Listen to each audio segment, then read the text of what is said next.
தமிழ் நெஞ்சங்கள் அனைவருக்கும் வணக்கம். அண்ணன் சீமானை கருத்தியல் ரீதியாகவும் கொள்கை ரீதியாகவும் எதிர்கொள்ள முடியாமல் ஆடியோவை வைத்து முதுகில் குத்தி வீழ்த்த வேண்டும் என்று நினைக்கக்கூடிய திமுகவினருக்கும் திமுக ஊப்பிகளுக்கும் திமுக செம்புத்திடிகளுக்கும் தம்பி குட்டி சீமான் அவர்கள் ஒரு அருமையான பதிலடி ஒன்று கொடுத்துருக்காங்க. அந்த காணொலியை இதில் இணைச்சி விட்டுருந்தேன். நீங்கள் பார்த்துட்டு வந்துடுங்க தமிழ் நெஞ்சங்களே. அது வந்து பின்னாடி குத்துறதுன்னு சொல்ல முடியும்.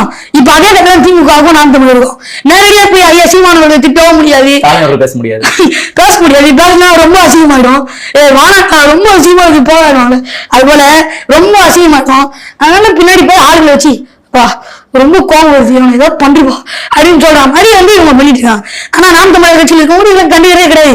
ஏன்னா பல அவங்களுக்கு சொல்லிடுறாங்க, பல போராட்டங்களை மிஞ்சி பல பொருளாதார தடைகள் மீறி இவ்வளவு தூரத்துக்கு வந்துருவோம் அப்படின்னு சொல்லும்போது அப்ப அவங்க கண்டுக்கவே இல்லை, இதெல்லாம் எங்களுக்கு தூக்கி போட்டு போட விடையும் அப்படிங்கிற மாதிரி அவங்க சொல்றாங்க. தமிழ் நெஞ்சங்கள் அனைவரும் இந்த காணொலியை பார்த்துருப்பீங்க.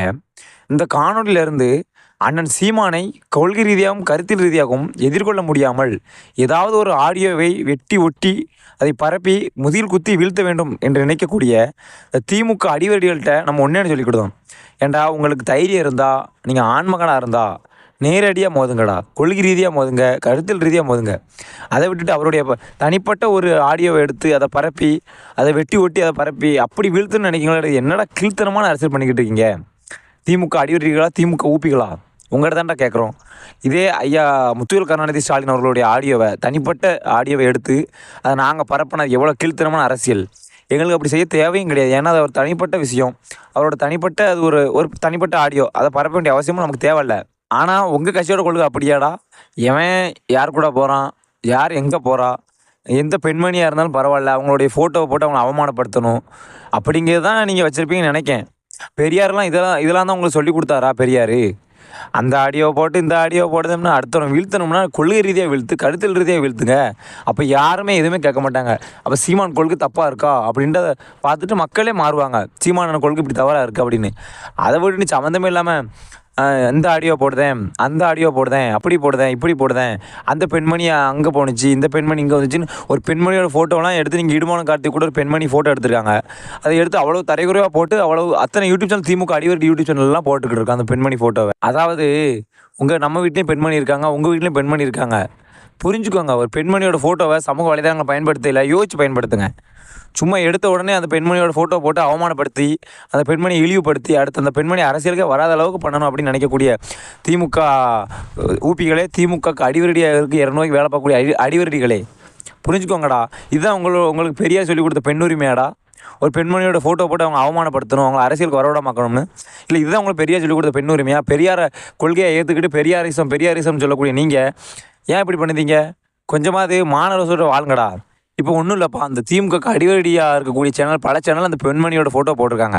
அப்போ உங்கள் அக்கா தங்கச்சியோட ஃபோட்டோ நாங்கள் போடட்டுமா? என்னோடய யூடியூப் சேனல் நான் போடட்டுமா? எவ்வளோ வலிக்குது நான் கேட்க கேள்விக்கு.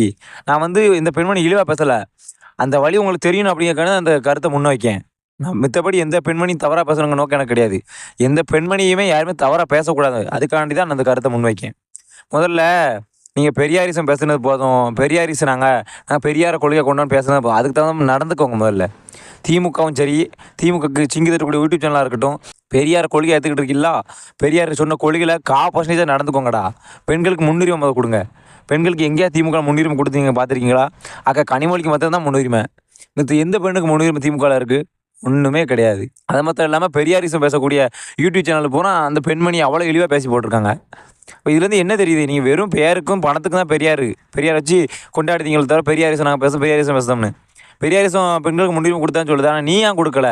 அந்த கேள்வி வரணும்ல அப்போ உனக்கு. நம்ம இப்போ பெரியார் எந்த பெண்மணி தப்பாக பேசிடக்கூடாது, நம்ம பெரியார் கொள்கையை கொண்டு வச்சுக்கிட்டு இருக்கோம் அப்படின்னு அந்த மாணவசம் அவங்களுக்கு வரமாட்டேக்கு.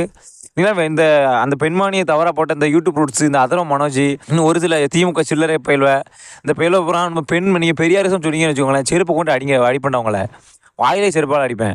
என்ன நீங்கள் பெரியாரிசம் பேசுறதுக்கு பிடிங்கி தள்ளிட்டீங்க? பெரியாரிசம் பேசுறதுக்கு அந்த பெண்மணியை அவ்வளோ கேவலமாக அந்த ஃபோட்டோவில் போட்டு அவ்வளோ கேவலமாக பேசுகிறாங்க. இடுமான காட்டி அந்த பெண்மணி கூட அவ்வளோ தொடர்பு இருக்குது, இப்படி தொடர்பு இருக்குன்னு. இல்லை என்ன நீ பெரியாரிசம் பிடுங்குத?